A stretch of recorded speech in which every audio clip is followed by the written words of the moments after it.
디도서는 바울이 그레데 섬에 있는 믿음의 아들 디도에게 보낸 편지입니다. 사실 이 디모데는 사도행전에도 그리고 디모데 전후서를 통해서 그래도 많이 알려져 있고 익숙한데, 이 오늘 본문의 디도는 다소 덜 익숙한 것도 사실입니다.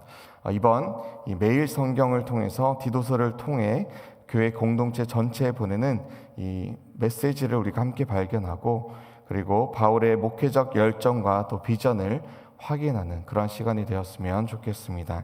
오늘날 우리의 교회를 향해서 외치는 이 바울의 음성을 이 디도서를 통해서 우리 함께 발견할 수 있기를 기대합니다. 디도서 1장을 통해서 바울은 이 그레데 섬에 있던 교회들에게 편지를 쓰고 있습니다. 교회는 이 지도자들이 먼저 바로 서고, 그리고 진리되는 이 하나님의 말씀을 굳게 수호하고 따를 때에 교회다워진다라는 그 중심 말씀이 디도서 1장 1절로 9절의 내용입니다. 그리고 디도서 1장 10절로 16절을 통해서 교회 내에 이 거짓과 그리고 허황된 속임수로 신뢰가 깨어질 때에 바른 책망과 그리고 훈계가 필요하다라는 것이 이어진 10절로 16절 말씀입니다. 결국 교회가 교회다워져야 하고, 이를 위해서 지도자들이 먼저 바로 서야 하며, 지도자들은 이 교회 안에 거짓과 허망한 말로 신뢰를 훼손하는 자들을 담대하게 책망하고 또 훈계하며 말씀으로 바로 세워나가야 한다라는 것이 오늘 본문 앞선 1장의 주된 내용입니다. 이제 2장으로 넘어와서 바울은 디도에게 바른 교훈에 합당한 것을 올바로 말해야 함을 가르치고 있습니다. 그러면서 이 성별과 또 연령에 따라서 5그룹으로 나누고 있습니다. 늙은 남자와 여자, 그리고 젊은 남자와 여자, 그리고 종들, 그것이 바로 이 5그룹입니다. 바울은 이 가르침을 올바른 신학의 근거해야 함을 이어서 기록하고, 마지막으로 가르침의 근거를 하나님의 은혜 그리고 그리스도의 사역에 두면서 이 2장을 마무리하고 있습니다. 1절로 10절을 관통하는 말은 바로 합당한 것을 말하라라는 것입니다. 현대사회를 들어서 이 포스트 모더니즘 사회라고 부릅니다. 간단히 설명하자면 이 각자 소견대로 살아가는 사회, 절대적인 진리를 부정하고 각자가 믿는 바대로, 원하는 대로, 각자 방식대로 자유의 극치를 추구하며 살아가는 사회, 그것이 바로 포스트 모더니즘을 정의하는 방식입니다. 사람들은 이 합당한 말을 듣기를 거부합니다. 반대로 내가 원하는 대로, 내가 바라는 대로 이 상대적인 가치를 절대적인 가치보다 더 우위에 두고 이 합당한 것보다는 적당한 것을 추구하고 살아가고 있습니다. 바른 말을 듣기보다는 듣기에 좋은 말을 듣고 싶어 합니다. 어쩌면 이 디도서는 진리를 거부하는 이 시대에, 합당한 말을 듣기 싫어하는 이 시대에 인기가 그렇게 없을 것 같은 그런 내용이 기록되어 있습니다. 그렇지만 하나님의 진리를 감사로 받는 저와 여러분들에게는 이 디도서가 너무나 아름다운, 그리고 너무나 중요한, 너무나 필요한 말씀입니다. 왜냐하면 바른 교훈에 합당한 신학 윤리를 소상하게, 아주 자세하게 여러 그룹에게 그렇게 기록해 주고 있기 때문입니다. 바른 교훈을 이제 바울 사도는 5가지 그룹으로 나누어 우리에게 말씀해 줍니다. 먼저 늙은 남자에게는 이 절제와 또 경건과 신중함과 믿음과 사랑과 인내함에 온전하라, 이렇게 2절에서 기록합니다. 절제는 쉽게 분을 내지 않는 그러한 제어하는, 컨트롤하는 그러한 힘입니다. 경건은 무엇입니까? 누구나 존경할 만한 위엄을 가지는 것, 그것이 경건입니다. 신중함은 이 분별력과 지각이 있음을 가리킵니다. 무엇보다 믿음과 그리고 사랑과 인내에 온전함을 갖춰야 한다라고 기록합니다. 온전함은 바르고 그리고 건전한 태도입니다. 자, 이만하면 늙은 남자들의 역할이 얼마나 중요한지를 이 2장에서 여실히 우리에게 보여주고 있습니다. 교회 안에서 신앙 전반의 기조를 잡아주는 이 중추적인 아주 너무나 중요한 역할을 죄송합니다. 바로 이 늙은 남자들이 보여주어야 한다라는 것이죠. 성숙함으로 그리고 온전함으로 누구나 존경할 만한 이 절제와 신중함을 또 믿음과 사랑과 인내를 통해서 이루어 가시는 저와 여러분 되시기를 축원합니다. 늙은 여자들은 행실이 거룩하며 또 모함하지 말고 많은 술의 종이 되지 아니하고 선한 것을 가르치는 자들이라 3절에서 기록하고 있습니다. 3절에 이와 같이라는 표현이 나옵니다. 늙은 남자들과 동일한 성품을 이어서 가라라고 그것을 베이스에 깔고 그리고 이어서 4가지 성품을 교훈으로 주고 있습니다. 먼저 행실의 거룩함입니다. 행실의 거룩함. 이것은 우리 삶 전반에 걸친 일상의 경건함입니다. 매일매일의 경건의 삶을 추구하라는 것이죠. 아침부터 저녁까지 집 안에서나 집 밖에서나 어디에서나 이 거룩함과 경건함의 옷을 입고 살아가라라는 말입니다. 다음으로 모함하지 말며라고 기록합니다. 사실 이 모함이라는 단어와 연결된 화자가 있는데 바로 마귀입니다. 마귀. 디모데전서 3장 6절 7절 그리고 디모데후서 2장 26절에서 이 모함의 주체는 마귀라는 것을 우리가 발견합니다. 성품으로서의 마귀의 대표적인 특징이 바로 이 모략, 중상모략, 모함, 바로 이것입니다. 거짓으로 다른 사람을 죽이는 것이죠. 이 사실을 안다면 우리는 절대적으로 이 모함에서부터 멀리, 정말 동이 서에서 먼 것처럼 그렇게 우리는 멀리 모략에서 모함에서 떨어져야 할 것입니다. 그 다음에 과다한 술의 종이 되지 말라라고 기록합니다. 만약 술이 나를 지배한다면 그것은 내가 술의 종이 된 상태를 의미합니다.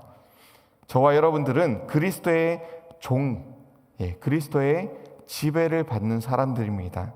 나의 주인이 누구이신지 분명하게 결단하시고 술이 주님이 아닌 예수 그리스도가 주님 되시기를 바랍니다. 마지막으로 이 선한 것을 가르치는 것입니다.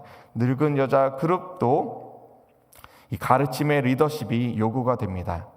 늙은 남자와 함께 늙은 여자의 역할은 바로 이 공동체 안에서 부모의 역할을 감당하는 것이죠. 특별히 늙은 여자들은 이어진 이 3번째 그룹인 젊은 여자들을 가르치라라고 기록하고 있습니다. 젊은 여성들은 이 기혼 여성을 비롯해서 이 미혼 여성도 포함합니다. 총 7가지 지침으로 이 보편적인 신앙 윤리를 우리에게 가르쳐주고 있습니다.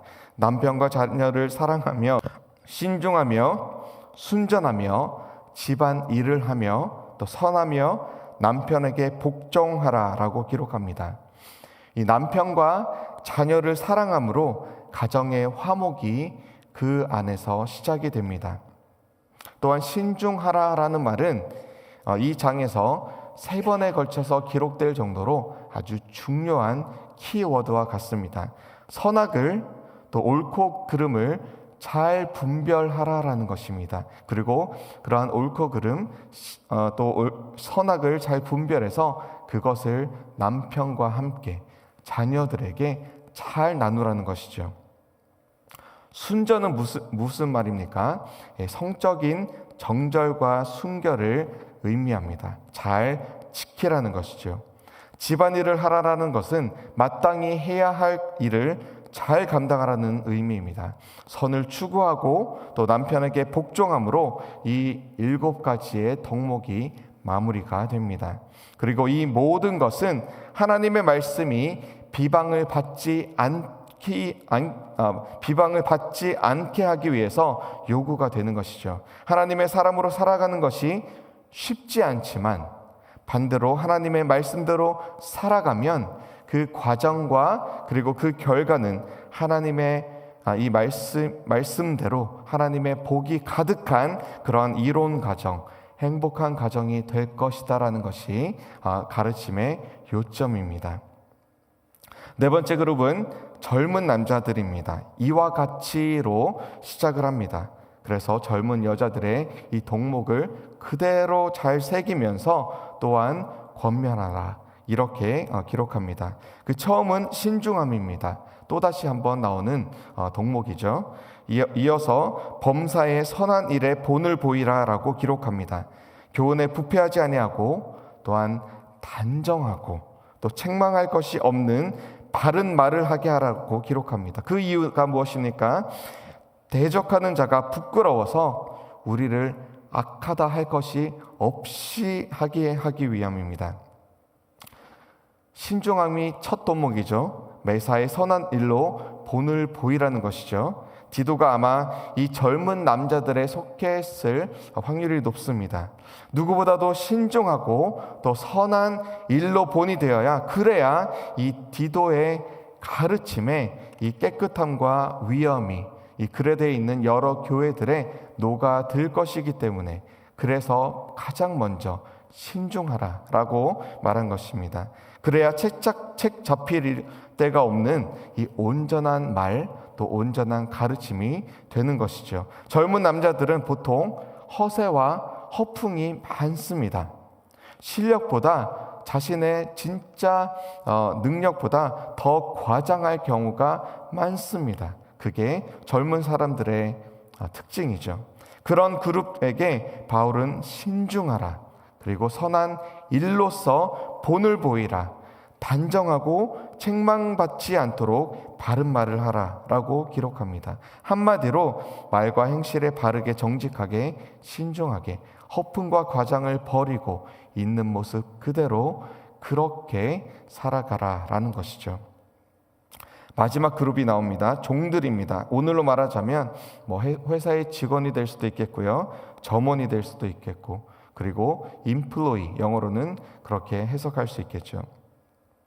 하나님 앞에 선 종들이 하나님께 하듯 정직함으로 그리고 성실함으로 살아가야 한다면, 이 땅에서도 우리가 이 땅에 살아가는 동안 이 땅의 상전, 이 땅의 주인에게 범사에 순종하고 기쁘게 하고 거슬러 말하지 말고 훔치지 말라라고 정확한 지침을 주고 있습니다. 모든 참된 신실성을 삶의 이 영역에서 주인에게, 상전에게 그렇게 보이며 살아라고 기록하고 있습니다. 이 말인즉 교회 안에서 우리가 예배 드릴 때에만 거룩한 모습을 보이는 것이 아니라 주일에만 활짝 웃음을 가득 품고 우아한 모습으로 그렇게 인사하는 것이 아니라, 새벽 예배 드릴 때에만 거룩한 말로 기도하고 아멘 아멘 하는 것이 아니라, 일상에서, 그리고 우리가 직장에서, 삶의 모든 영역에서, 매일의 삶 속에서 순종의 모습을 보이고 이 상전을, 주인을 기쁘게 하고, 또 반박해서 말하지 말고, 회사 물건을 도둑질하지 말고, 횡령하지 말라고, 낭비하지 말라고, 그렇게 우리에게 정확한 지침을 주고 있습니다. 도리어 참되게, 신실하게, 진실되게, 또 정직하게, 흠이 없도록 하나님께 하듯 이 땅의 상전에게도 주인에게도 그렇게 그대로 하라라고 기록합니다. 일상의 거룩을 이루어 가시는 저와 여러분들 다 되시기를 주의 이름으로 축원합니다. 이 모든 것의 근거는 바로 하나님의 은혜입니다. 늙은 남녀가, 젊은 남녀가, 종들이 이 고급진 삶을 살아가는 그 근거는 바로 하나님께서 행하신 일, 하나님의 고결한 성품과 바로 이렇게 직접적으로 연결이 됩니다. 우리가 경건하고 신중하고 의롭게 살아가는 바로 그 근거는 하나님의 은혜가 우리 안에서 우리를 양육하고 경건한 신앙을 살아가도록 하는 하나님의 은혜, 거기에 근거가 있습니다. 내가 커지면 악함이 드러날 뿐이지만 내 안에 성령께서 나를 도우시기 때문에 내 안에 계신 예수 그리스도, 또 그분의 예수 그리스도의 복음이, 그리스도와의 연합된 삶이 나를 위해 중보하시는 그리스도의 능력이 나를 변화시키기 때문에 그 하나님의 은혜가 우리를 이 고급진 그러한 삶으로 인도한다라는 것이죠. 14절 말씀으로 우리가 함께 말씀을 맺고자 합니다. 그가 우리를 대신하여 자신을 주심은 모든 불법에서 우리를 속량하시고 우리를 깨끗하게 하사 선한 일을 열심히 하는 자기 백성이 되게 하려 하심이라. 아멘. 이 하나님의 열심이, 또 하나님의 은혜가 하나님의 독생자를 통해서 우리에게 이 모든 정말 고급진 이 삶을 살아갈 수 있도록 하는 근거입니다. 오늘도 하나님의 은혜를 진정한 은혜 되도록, 또 하나님의 말씀이 내 안에서 살아 역사하시도록 그렇게 내어드리는, 그래서 하나님의 뜻이 이 땅에서 이루어지도록 아름답게 사용받으시는 저와 여러분들 다 되시기를 주님의 이름으로 축원합니다. 우리 함께 기도하시겠습니다. 하나님 감사합니다. 우리가 늙었던지 아직 젊든지 남자든지 여자든지 우리가 종이든지 혹은 주인이든지 우리가 하나님 앞에서 순결하게, 순전하게, 온전하게, 신중하게 그렇게 살아가기를 원합니다. 오늘 디도를 통하여서 그레데 섬에 있는 교회 교인들에게 주셨던 이 말씀이 오늘 뉴욕 땅에 있는 우리 교회의 성도들에게 주시는 말씀이라 우리가 받아들이고, 또 이 말씀대로 우리의 행실에, 또 우리 마음에, 우리 입술에, 우리의 관계 속에 하나님의 온전한 고결함이, 이 고급진 삶이 그대로 나타날 수 있도록 우리에게 순종의 마음을 더하여 주시옵소서. 또한 이 모든 것에 하나님의 은혜가, 하나님의 능력이 그 근거됨을 우리가 믿으며 오늘도 하나님과 동행하며 하나님께 순종함으로 이 모든 아름다운 삶을 이루어가는 복된 성도 다 될 수 있도록 주님 축복하여 주시옵소서. 감사드리며 예수 그리스도 이름으로 기도합니다. 아멘. 하늘에